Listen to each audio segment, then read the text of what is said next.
नमस्कार, मैं हूं सचिन मिश्रा और आप सुन रहे हैं हर कहानी कुछ कहती है। आज हम जो कहानी लेकर आए हैं उसका नाम है मौन में बात। इसके लेखक हैं मानव कौल। कुछ आहट हुई, मेरी आंख खुल गई। हड़बड़ाहट, घबराहट, पहले झटके के बाद कोई है कि विचार पर मैं स्तब्ध था। बिना हिले डुले मैं एक टिड्डे सा रुका रहा। लगा मेरे हिलने से वो आहट कहीं दब न जाए। कोई है, कोई है। कुछ देर बाद मैंने हथियार डाल दिए। कोई नहीं। मैं वापस बिस्तर पर लेट गया। चादर खींचकर मुंह पर डाल दिया। क्या मैं वापस सो चुका था, मानो बीच में कुछ हुआ ही ना हो। कोई आहट ना हो का इंतजार सब झूठा हो। एक सन्नाटा है मेरे अगल बगल। इस सन्नाटे में ढेरों शोर हैं। मैं अपने अकेलेपन में अलग अलग शोर सुनता हूँ, पर मेरे अकेलेपन में एक आहट है जो हमेशा बनी रहती है कि बाहर कोई है, कोई आने वाला है। मुझे असल में हमेशा किसी न किसी का इंतज़ार रहता है। ना ना ना, किसी न किसी का नहीं, किसी का। कोई है जिसे मैं जानता हूँ या जानता हूँ पर मिला नहीं, या मिलना चाहता हूँ बेसब्री से। ऐसा कोई आने ही वाला है। अचानक दरवाजे पर आहट होगी और मेरा दरवाज़ा खुलते ही वो मुझे दिख जाएगा। वो जिसका मैं सालों से, या शायद जब से मुझे याद है तब से इंतज़ार करता आया हूँ। मुझे हमेशा से लगता है कि मैं अकेला रह रहा हूँ, जबकि मैं कतई अकेला नहीं रह रहा हूँ। मैं हमेशा इंतज़ार में हूँ उस एक के जो बस आने को है। इसका मतलब मैं हमेशा से उस एक के साथ रहता रहा हूँ और रहता रहूँगा जो कभी भी नहीं आएगा। सिमोन से मिलने जाना है। उफ, अब सोया नहीं जाएगा। मैंने आंखों से चादर हटा ली। टकटकी बांधे दीवार को देखता रहा। बहुत पहले किसी रात को मैंने उस दीवार पर पेन से लेटे हुए एक रोता हुआ चेहरा बनाया था। हमेशा ऐसा कुछ हजार क्षणों में से कसम खाता हूँ कि उठते ही उसे मिटा दूंगा, पर कभी मिटा नहीं पाया। उठते ही भूल जाता हूँ। मैंने करवट बदल ली। उस रोते हुए चेहरे के बजाय मैंने चलते हुए पंखे को देखना ज़्यादा बेहतर समझा। कम से कम वो दीवार से तो बेहतर ही है। वो चल रहा है, कहीं पहुंच नहीं रहा, ये अलग बात है, मगर कुछ कर्म में तो लीन है। उसका कर्म है हवा देना। वो चल रहा है सालों से लगातार और हवा फेंकता आ रहा है। मुझे खुद पे कुछ बातों को लेकर अटूट विश्वास है। जैसे सालों से मुझे पूरा विश्वास है कि मैं रोज़ उठूंगा और उठते ही भूल जाऊंगा कि मुझे दीवार पर बने उस रोते हुए चेहरे को मिटाना है, हमेशा के लिए। मैं उसे कभी भी नहीं मिटा पाऊंगा। ठीक इसी वक्त मैं सो नहीं सकता। मैं अभी कुछ ही देर से उठूंगा और एक बार दरवाज़ा खोलकर ज़रूर देखूंगा कि शायद 15 मिनट पहले जो मुझे लगा था कि आहट है, वो अगर सच में आहट है तो वो अभी तक उस आहट के बाद वहीं दरवाजे के बाहर प्रतीक्षा में खड़ा होगा। अभी जितनी भी देर में बिस्तर में उलट पलट रहा हूँ, ये सब दरवाज़ा ना खोलने के विरुद्ध मेरी कार्रवाई है और कुछ भी नहीं। तभी दरवाजे पर आहट हुई। मैं सकपका गया। ओह, तो सच में कोई बाहर खड़ा है। मैं दरवाजे की तरफ लपका। दरवाज़ा खोलते ही सामने मुझे एक आदमी खड़ा दिखा। बिल है, अखबार का बिल। हाँ, मैंने उसके हाथ से पर्ची ली और भीतर आ गया। मुझे लगा उसने मुझे पकड़ लिया है। उसे पता चल गया कि मैंने सरसरी निगाह से बिल देखा। कुछ देर बाद अपना पर्स तलाशा। जब मिला तो उसमें मात्र 32 रुपए थे। अखबार वाला किसी बुरी खबर की तरह काफ़ी देर से बाहर खड़ा था। मैं उसके पास गया। दोस्त, अभी तो पैसे नहीं हैं, ठीक है, कल आता हूँ। वो बड़बड़ाता हुआ चला गया। मेरे पास कभी भी पूरे पैसे नहीं रहते। नहीं, मैं कभी भी थोड़े से नहीं चूकता। मेरे पास थोड़े होते हैं और बहुत सारा। उस वक्त की ज़रूरत है पैसा, मेरे पास कभी भी नहीं होता। उसके चले जाने के बाद मैंने दरवाज़ा बंद कर दिया। उसके बिल की ओर घूर कर देखने लगा। 152 रुपये। अरे ये तो मुझे ठग रहा है। इसने बीच में करीब 10 दिन तक मुझे अखबार नहीं दिया था। उसके पैसे इसने काटे ही नहीं, जबकि मैंने इससे कहा था। वो मुझे ठग रहा है और इस बात में मुझे खुशी है। मुझे असल में मेरा ठगा जाना हमेशा से ही अच्छा लगता आया है। जब मेरा कोई दोस्त मुझसे पैसे उधार लेता है और समय रहते लौटाता नहीं, तो मुझे उसके बाद से हमेशा उससे मिलने में खुशी मिलती है। मैं कभी उससे पैसों का जिक्र नहीं करता, वो खुद भी बात नहीं उठाता, पर मैं खुश हो रहा होता हूँ। मुझे मेरा लगातार ठगे जाने की खुशी देता है। कभी मैं इसके विरुद्ध खड़ा होना चाहता हूँ, चिल्लाना चाहता हूँ कि बस अब मैं कसम खाता हूँ कि मैं कभी भी ठगा नहीं जाऊंगा।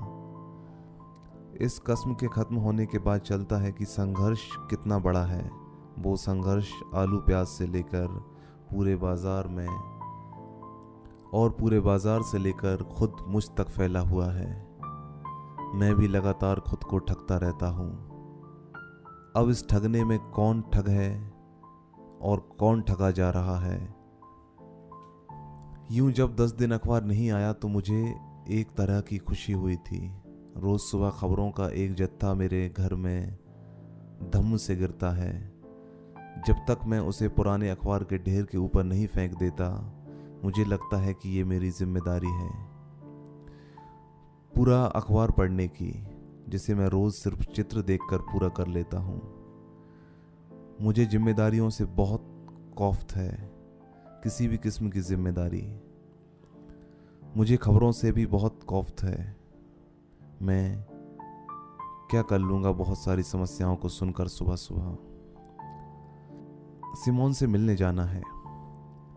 मैं आजकल अपने पुराने पड़ गए छूटे हुए कपड़े को पहनता हूँ। मैं कई सालों से बदला नहीं हूँ। सालों पुरानी चीज़ें वैसी की वैसी मुझसे चिपक जाती हैं, मानो मैं बस उन्हें छोड़कर शाम को घूमने निकला था। अब मैं घर वापस आ गया हूँ। ये पुरानी चीज़ें मुझसे कोई शिकायत नहीं करती, क्योंकि ये सालों से मेरे साथ हैं। इन्होंने धीरे धीरे मुझ में अपनी सारी अपेक्षाओं को घिस डाला है। मेरी पुरानी चीज़ें मुझे जिम्मेदारी नहीं देती। लंबी अपेक्षाओं के बाद कोई सवाल नहीं करती। चुपचाप मेरे शरीर में वो चिपक जाती हैं। सफ़ेद शर्ट जिस पर किसी लाल शर्ट का रंग छूट गया है और फटी पुरानी नीली जीन्स। उसे पहनकर मैं आईने के सामने खड़ा हुआ। उफ, शेव कर लेता हूँ। मैंने झटपट शेव कर डाली। हाँ, अब ठीक था। सिमोन से मिलने जाना है, सिमोन से मिलने जाना है, सिमोन से मिलने जाना है। खुद को आईने में देखता हुआ सिमोन से मिलने जाना है कि रट लगाए था। सिमोन के कई बार फ़ोन करने पर मैं उनसे मुलाकात नहीं हो पाई थी। वो बुलाती रही, मेरे जाने का साहस नहीं हुआ। मैं उनसे मिलने के लिए घर से निकला था कई बार, पर जब भी घर से बाहर कदम रखा, एकटक भागती दौड़ती गाड़ियों को, लोगों को ताकता रहा। मुझे पता था सिमोन कुछ परेशान है। मेरा उनके पास इस वक्त जाना भी बहुत ज़रूरी था, पर मेरी हिम्मत नहीं हुई थी। हाँ, हिम्मत चाहिए दूसरी तरफ जाने में। मेरा इतनी देर तक खुद को आईने में ताकता रहना एक तरह से हिम्मत बटोरना ही है। सिमोन मेरे जीवन का एक महत्वपूर्ण हिस्सा रही हैं। करीब करीब 10-12 सालों से हम एक दूसरे को जानते हैं। पिछली बार मैं उनसे उनके 42वें जन्मदिन पर मिला था। हम दोनों ही थे बस उनके घर पर। हमने केक काटा, वाइन पी, देर तक लंबी चुप्पी में अपने अपने एकांत में बैठे रहे। सिमोन कन्फेशन वॉक्स है मेरे लिए, जहाँ जाकर मुझे कुछ देर बैठना होता है। कुछ भी कन्फेस करने की ज़रूरत नहीं होती। मैंने झटपट घर में ताला लगाया और अपनी शर्ट का तीसरा बटन को देखते हुए दूसरी तरफ कूद गया। कुछ देर में मैं सिमोन के घर में सिमोन के सामने बैठा था। मैंने झटपट घर में ताला लगाया और अपनी शर्ट का तीसरा बटन को देखते हुए दूसरी तरफ कूद गया। कुछ देर में मैं सिमोन के घर में सिमोन के सामने बैठा था। उनके बालों के किनारे सफ़ेद हो चले थे। आंखों के नीचे हल्का काला रंग बह निकलता था। उसे काला नहीं कत्थई कहा जा सकता है। लंबी गर्दन, तीखी नाक, आंखें किताबों के पन्नों की कुछ अर्थ टटोलती सी।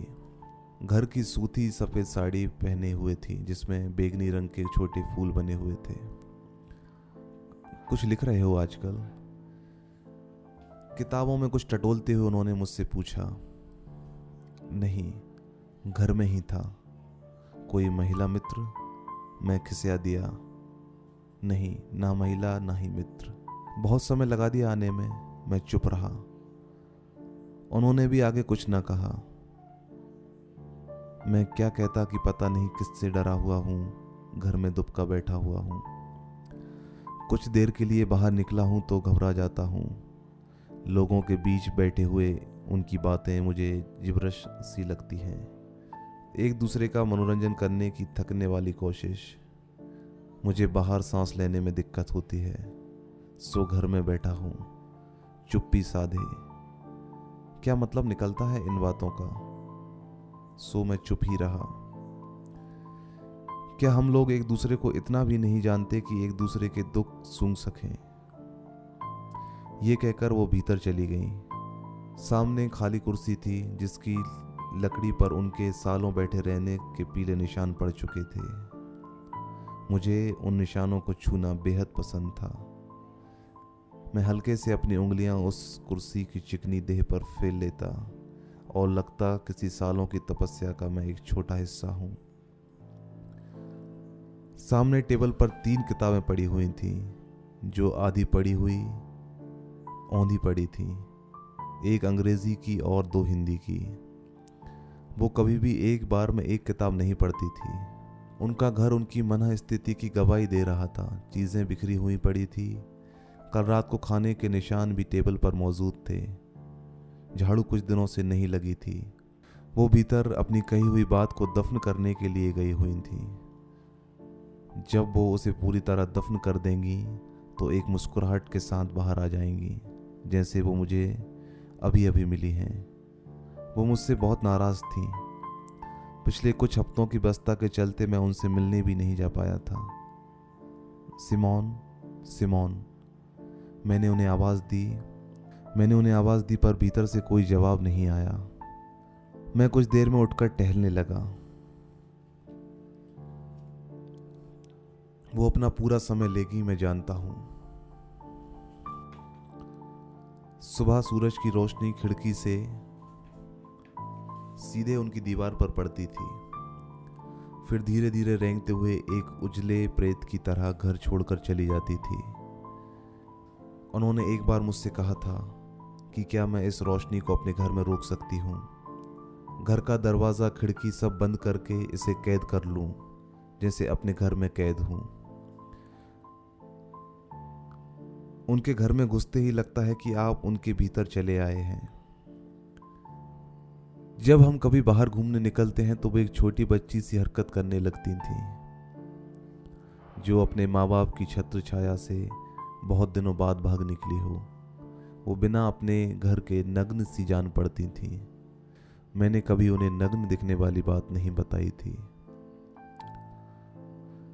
ये देखो, आज दार्जिलिंग वाली चाय तुम्हारे लिए। मुझे पता था आज तुम ज़रूर आओगे, सो मैं कल शाम को तुम्हारे लिए ये चाय लेकर आई। इससे पहले मानो कुछ हुआ ही ना हो। हमारी बहस, मेरी लाचारी, मैं झुकी हुई आंखें, उनका गुस्सा, सब कुछ जैसे कई महीने पुरानी बात हो, जिसे हम दोनों ने दफन कर दिया हो। वो दफन करके आ चुकी थी और मैं अभी भी जल रहा था। उन्होंने चाय के दोनों कप टेबल पर रखे और खुद अपनी कुर्सी पर बैठ गईं। मैं अभी भी टहल रहा था। मैंने अपना कप उठाया और वापस टहलने लगा। उन्हें पता था कि मेरे लिए कुछ भी दफन करना इतना आसान नहीं है। सिमोन अपनी चाय पर सहजता से बैठी रही। मेरा टहलना मुझे ही खटकने लगा। हमें ऐसा क्यों लगता है कि जो खेल हम नहीं खेल पाए, उसे अगर हम खेल लेते तो आज हम जीत चुके होते। पता नहीं ये बात मेरे मुंह से क्यों निकली। शायद मैं उनके भीतर टहल रहा था। उनकी गोद में कहीं मेरे पांव पड़ रहे थे। उनकी बाहों में मेरी एड़ियां गड़ रही थीं। सो मैं ये कह गया। उन्हें ये ना लगे कि उनके गुस्से की वजह से मैं परेशान हूँ। मैं उन्हें बताना चाहता था कि मैं परेशान हूँ अपने व्यक्तिगत कारणों से। वो अपनी चाय पर बनी रही। मैं कितना भी झूठ क्यों ना कहूँ, पर सिमोन के सामने मेरे मुंह से हमेशा मेरे निजी सत्य ही निकलते रहे होते हैं। मैं सच में गए कुछ समय से जीवन के उन खेलों के बारे में सोचता रहा हूँ जिनमें से मैंने बीच में ही कहीं एग्जिट ले ली। बिल्कुल दुख ये भी है कि वो खेल अभी भी मेरी गैर मौजूदगी में चल रहे हैं कहीं। अगर उन खेलों के बारे में ज़्यादा सोचोगे तो मेरी तरह के लेखक बन जाओगे। ये कहते हुए सिमोन हंसने लगी, ज़ोर ज़ोर से। मैं अपना टहलना बंद करके उनके सामने आकर बैठ गया। उस हंसी में कमरे की हवा बहुत हल्की हो गई। ये सिमोन का घर था। इस घर में सांस लेने के लिए हवा कितनी ठोस हो, ये सिमोन ही तय कर सकती थी। इतने सालों के हमारे संबंध में आज भी उंगली रखकर नहीं बता सकते कि ये असली सिमोन है। वो हमेशा अलग होती हैं। जब मैं शुरू के दिनों में सिमोन से मिलने जाता था तो उन्हें सिमोन जी कहकर संबोधित करता था। मुलाकातों की शुरुआत की झिझक खत्म होते ही उन्होंने मुझे झिड़क दिया। जी हट गया। हम एक दूसरे के गहरे दोस्त हो गए। गहरा शब्द भी मैं सिर्फ अपने लिए ही इस्तेमाल कर सकता हूँ। मेरे एकांत में वो गहरी बैठी हैं। उनका एकांत मेरे लिए वो जगह है जहाँ मैं कभी ज़्यादा ठहरा नहीं पाया। तुम्हें मनोज याद है? हाँ, जो मुझे बहुत पसंद नहीं करता था। हाँ वही। उसका खत आया हुआ था। पहले मैं उस खत को लेकर बहुत हंसी, फिर मुझे तकलीफ होने लगी। ये कहते हुए उन्होंने एक किताब अपने हाथों में रख ली। कुछ पन्ने पलटे और फिर एक किसी पन्ने पर जाकर वो रुक गई, जैसे कोई बच्चा अपना रटा रटाया पाठ भूल जाता है। फिर आगे की बात किताबों में टटोलने लगता हो। ये कहानियां शायद तुम्हें याद हो। कौन सी? जो अभी अभी छपी है, जिस पर हमारी बहस हुई थी। हाँ, मैंने कहा था कि ये प्रेम कहानियां हैं। हाँ, मैंने कहा था ये प्रेम कहानियां हैं और आपने इसे मौन में बात जैसा टाइटल दिया है। उन्होंने ये किताब मेरे हाथ में थमा दी। उन्होंने वो किताब मेरे हाथ में थमा दी। टेबल क्लॉथ के नीचे से एक खत निकाला और मुस्कुराने लगी। हम फिक्शन में जीते हैं। जीना बहुत क्षणिक होता है। कभी हम किसी आश्चर्य को जी लेते हैं, उसके पहले और बाद में हम फिक्शन में ही रहते हैं। तुम मुझे इस वक्त सुन रहे हो। तुम्हारे हाथों में मेरी कहानियों की किताब है और मेरे हाथों में मनोज का खत। ये बात शायद तुम्हारी गढ़ी हुई कहानी हो। इसका मुझसे कोई संबंध ना हो। कई सालों बाद क्या ये घटना तुम्हारे जिए हुए के हिस्से में शामिल हो सकती है? ये सवाल नहीं था। मैंने इसका कोई जवाब नहीं दिया। सिमोन का अंगूठा खत के कोने से खेल रहा था। वो कुछ और कहना चाहती थी, पर उस बात का दरवाजा उन्हें नहीं मिल रहा था। वो इस वक्त दीवारें टटोल रही थी। मैंने बहुत सघन प्रेम से महसूस किया।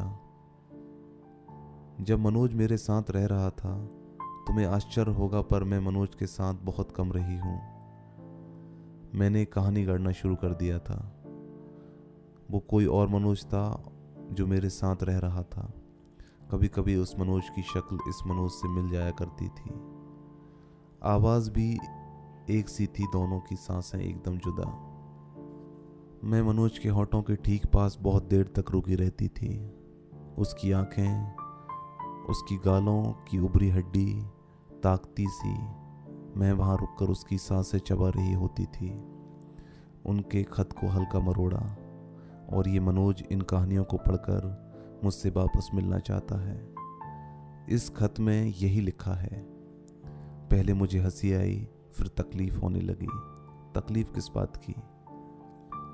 हमारे पास शब्द ही तो हैं, शब्दों को एक तरीके से जमाने पर कुछ भाव उत्पन्न होते हैं।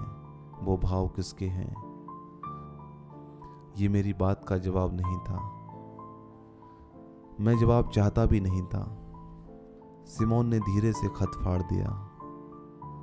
खत को फाड़ते ही मेरी खत में दिलचस्पी बढ़ गई। मेरी इच्छा हुई कि मैं उस फटे हुए खत को उनके हाथ से छीन लूं, फिर उसका कतरा कतरा बड़ी तरतीब से जमाऊं, उसका एक एक शब्द चबा लूं और फिर वापस सिमोन के सामने बैठकर यह दृश्य फिर से जीना शुरू कर दूं।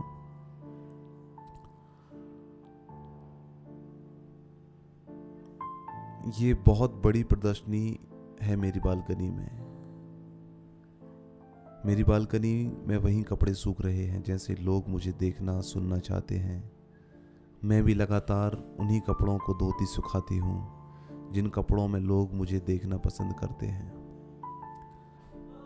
तुम्हें पता है, ये हिंसा है हमारी खुद पर, और इसीलिए शायद हम उन खेलों के बारे में बार बार सोचते हैं जिन्हें खेलना हमने बहुत पहले छोड़ दिया था, जिन्हें अगर खेल लेते तो शायद आज हम जीत जाते। सिमोन कुछ देर में उठी और डस्टबिन तलाशती हुई भीतर चली गई। खत डस्टबिन में डालकर वापस आई और घर की सफाई में लग गई। वो अपने एकांत में जा चुकी थी। मेरी मौजूदगी अब उनके लिए कोई मायने नहीं रखती थी, पर मैं वहाँ मौजूद रहा।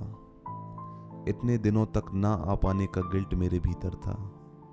मैं उन्हें पूरा वक्त देना चाहता था, वापस अपनी कुर्सी पर आ सकें और एक लय में अपनी बात कह सकें, पर वो नहीं आई। आगे की कहानी हम अगले भाग में सुनाएंगे। तब तक के लिए बने रहें बंसल न्यूज के साथ।